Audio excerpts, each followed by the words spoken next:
Hello friends, आज हम जीव विज्ञान शिक्षण में पेडागॉजी ऑफ साइंस में आज हम जैविक विज्ञानों में यानी जीव वैज्ञानिक जो हैं उन्होंने जो मार्ग प्रशस्त की थी उनकी खोज और उनकी जो उल्लेखनीय उपलब्धियां हैं उनके बारे में जानेंगे। यानी जीव वैज्ञानिकों के नाम और उन्होंने किस चीज़ की खोज की और उनका अनुसंधान कार्य क्या था, ये हम इस लेक्चर में जानेंगे। Path tracking discoveries and landmark developments in biological science।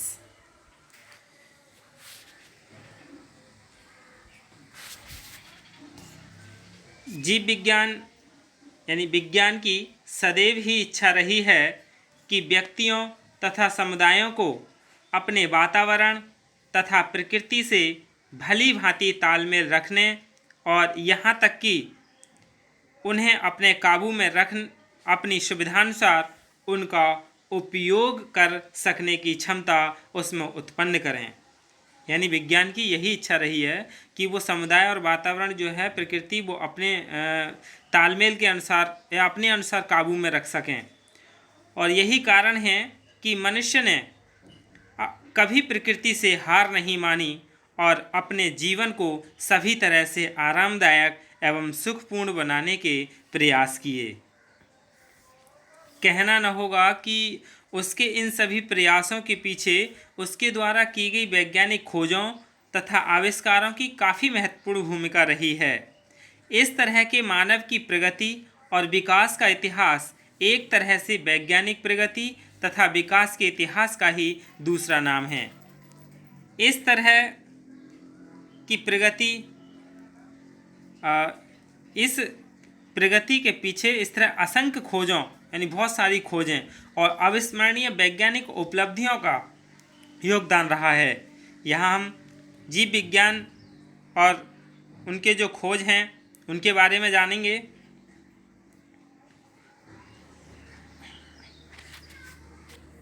यानी एंड्रीज बेसिलिस, इन्होंने मृत खोजों की चीर फाड़ कर मानव शरीर की रचना के अध्ययन का मार्ग प्रशस्त किया था। विलियम हार्वे ने 1628 में यह प्रदर्शित किया कि रक्त परिसंचरण यानी सर्कुलेशन होता है और हमारा हृदय एक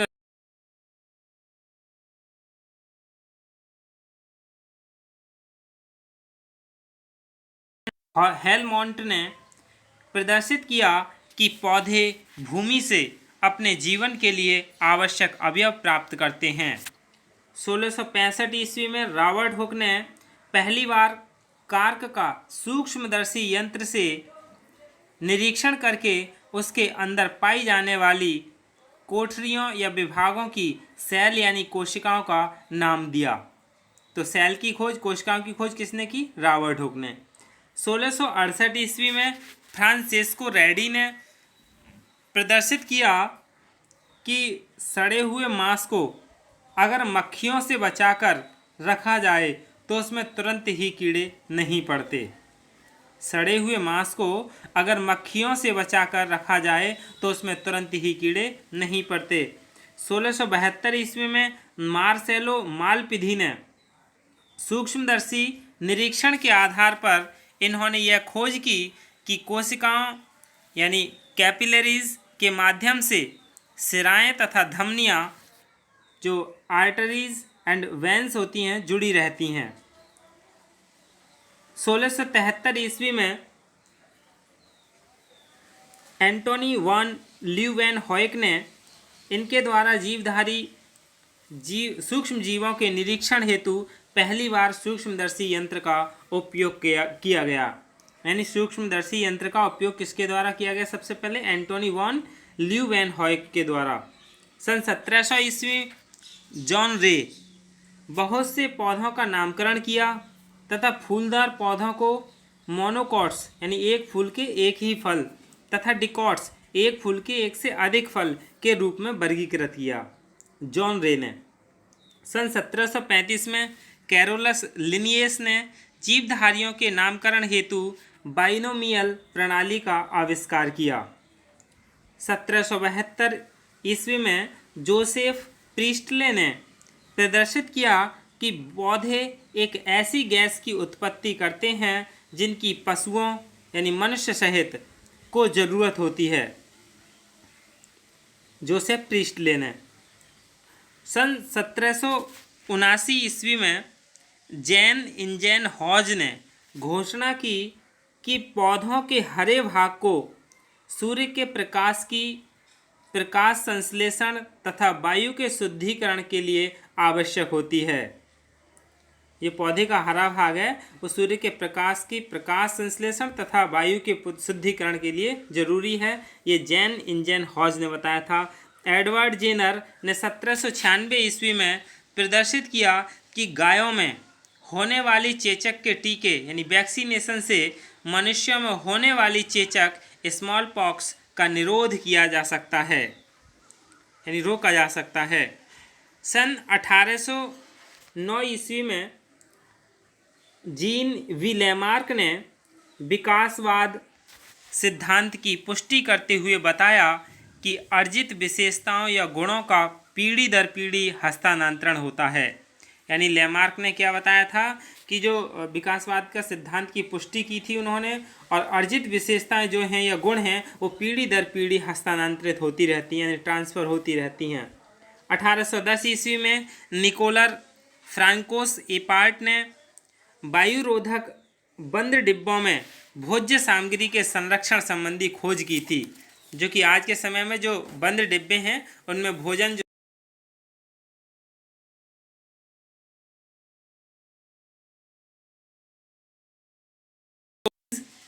क्यूबियर ने जीव अवशेषों से जीवों की विशेषताओं, वृद्धि और विकास, प्रजनन आदि का पता लगाने वाले विज्ञान यानी पैलेंटोलॉजी की आधारशिला रखी।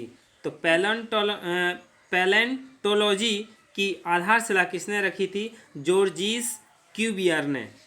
1828 ईस्वी में कार्ल ई वॉन वेयर इन्होंने विकास के जर्म लेयर सिद्धांत का प्रतिपादन किया यानी जर्म लेयर थ्योरी का प्रतिपादन किया। 1833 ईस्वी में विलियम ब्यूमोंट ने प्रमाणों के द्वारा सिद्ध किया कि पाचन एक रासायनिक प्रक्रिया है। यानी विलियम ब्यूमोंट ने ये सिद्ध किया, ये प्रमाणित किया कि पाचन एक रासायनिक प्रक्रिया है। 1837 ईस्वी में रेने ड्यूट्रोचेट ने प्रदर्शित किया कि हरे रंग का पदार्थ क्लोरोफिल यानी पर्णहरित प्रकाश संश्लेषण के लिए आवश्यक होता है। 1838 ईस्वी में मैथियस स्लेडेन ने घोषणा की कि पौधे बहुकोशिकीय जीवधारी हैं। 1839 ईस्वी में थियोडोर रुकवान ने बताया कि पशु बहुकोशिकीय जीवधारी हैं। 1851 क्लाडे बर्नाल्ड ने निष्कर्ष निकाला कि एक सापेक्षित सतत अंतः वातावरण में जीवधारी बदलती हुई परिस्थितियों में भी अपना अस्तित्व बनाए रखते हैं। 1858 रुडोल्फ विरवॉच ने बताया कि कोशिकाएं पूर्व स्थित कोशिकाओं से ही जन्म लेती हैं। यानी एक कोशिका जो पहले से स्थित कोशिका है उसी से ही जन्म लेती हैं। 1858 ईस्वी में लुईस पास्चर ने बताया कि कोशिकाएं पूर्व स्थित कोशिकाओं से ही जन्म लेती हैं। इन्होंने भी यही बताया। 1866 यानी ग्रेगर मेंडल ने बताया कि बगीचे में उगी मटर के ऊपर किए गए प्रयोगों के आधार पर जेनेटिक्स के मूलभूत सिद्धांतों का प्रतिपादन किया। 1869 ईस्वी में जे फ्रेडरिक माइसर ने खोज की कि केंद्रक में एक रसायन होता है तथा उसे न्यूक्लिन नाम दिया है। आज इसे डीएनए कहा जाता है। यानी फ्रेडरिक माइसर ने जो न्यूक्लिन नाम दिया था उसे आज क्या कहते हैं? डीएनए कहा जाता है। 1878 ईस्वी में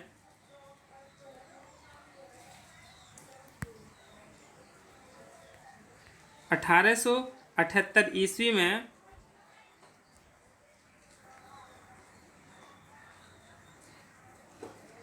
जोसेफ लिस्टर ने सर्जिकल ऑपरेशन करने हेतु प्रयोग में लाए जाने वाली कक्ष को कीटाणु रहित करने के तरीके की खोज की। 1880 ईस्वी में वाल्टर फ्लेमिंग ने क्रोमोसोम की गतिशीलता का अध्ययन किया। 1888 ईस्वी यानी विदेल्स राउक्स ने भ्रूणों पर प्रयोग करते हुए भ्रूण विज्ञान यानी एम्ब्रियोलॉजी की नींव रखी थी। 1892 ईस्वी में ऑगस्ट वेजमैन ने जर्म प्लाज्म सिद्धांत का प्रतिपादन करते हुए बताया कि पीढ़ी दर पीढ़ी केवल जर्म प्लाज्म का ही स्थानांतरण होता है।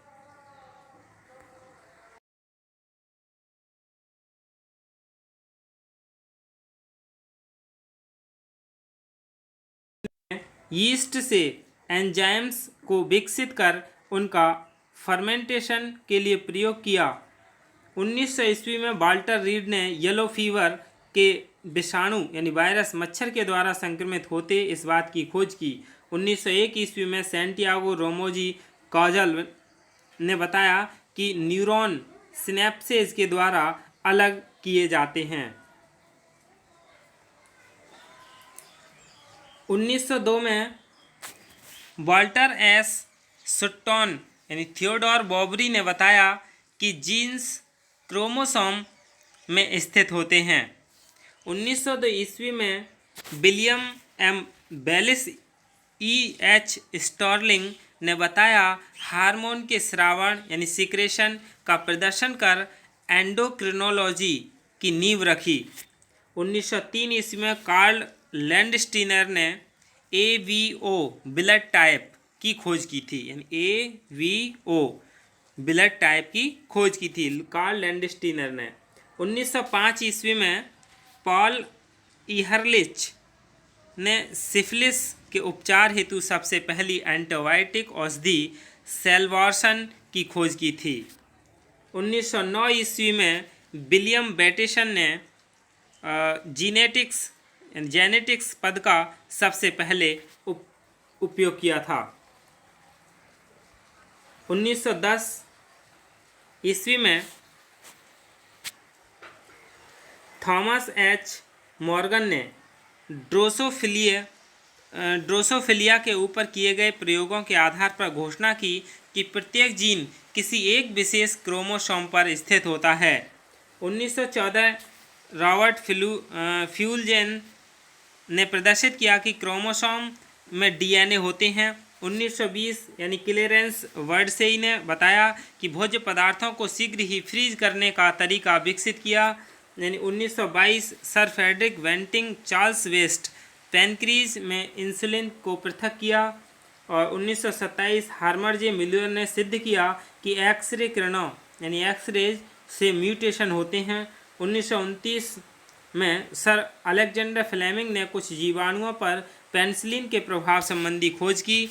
1937 ईस्वी में कोनराड जेड लोरेंज ने इथोलॉजी के अध्ययन की नींव रखी तथा यह बताया कि इम्प्रिंटिंग की प्रक्रिया अधिगम के प्रारंभिक दौर में महत्वपूर्ण भूमिका निभाती है। 1944 ईस्वी में ओटी एवेरी मेलेकिन मक्कार्टी कोलिन मकलियोड ने प्रदर्शित किया कि विषाणु युक्त जीवाणु के DNA अकेले ही विषाणु युक्त जीवाणुओं में बदलने की क्षमता रखते हैं। बारबाक मैकक्लिंटॉक यानी ट्रांसपोसॉन्स जिन्हें उछल कूद करने वाले जीन्स भी कहा जाता है की खोज की। अल्फ्रेड डी हरेसे मार्था चेज ने इस बात का पता लगाया कि विषाणुओं से केवल मात्र DNA ही कोशिकाओं में प्रवेश कर नए विषाणुओं को जन्म देने का कार्य करता है। जॉन सॉक ने पोलियो से बचाव हेतु टीके का आविष्कार किया 1954 ईस्वी में। 1954 में ही फ्रेडरिक सेंगर ने इंसुलिन के अमीनो अम्ल क्रम यानी सीक्वेंस की खोज की थी। और 19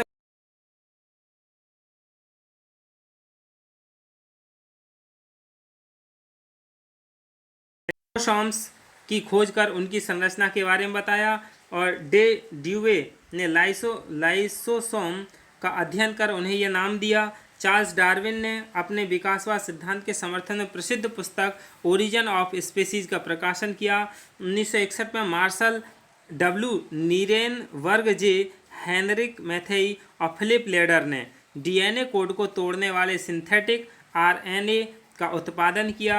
1963 में नीरेनबर्ग ने जीनेटिक कोड की व्याख्या की। 1967 में क्रिश्चियन बर्नार्ड प्रथम मानव हृदय प्रत्यारोपण का ऑपरेशन किया। हरगोविंद खुराना ने 1968 में डीएनए अणु की प्रयोगशाला में कृत्रिम रूप से संरचना की थी। 1970 में डेनियली ने एक परखनली टेस्ट ट्यूब में जीवित कोशिका का उत्पादन किया। 1971 में रॉबर्ट एडवर्ड ने टेस्ट ट्यूब बेबीज तकनीक का विकास किया। 1981 में रॉबर्ट जार्विक ने एक ऐसे कृत्रिम हृदय को विकसित किया जिसे पहले प्रयोगशाला जंतुओं पर फिर मनुष्यों में लगाया गया।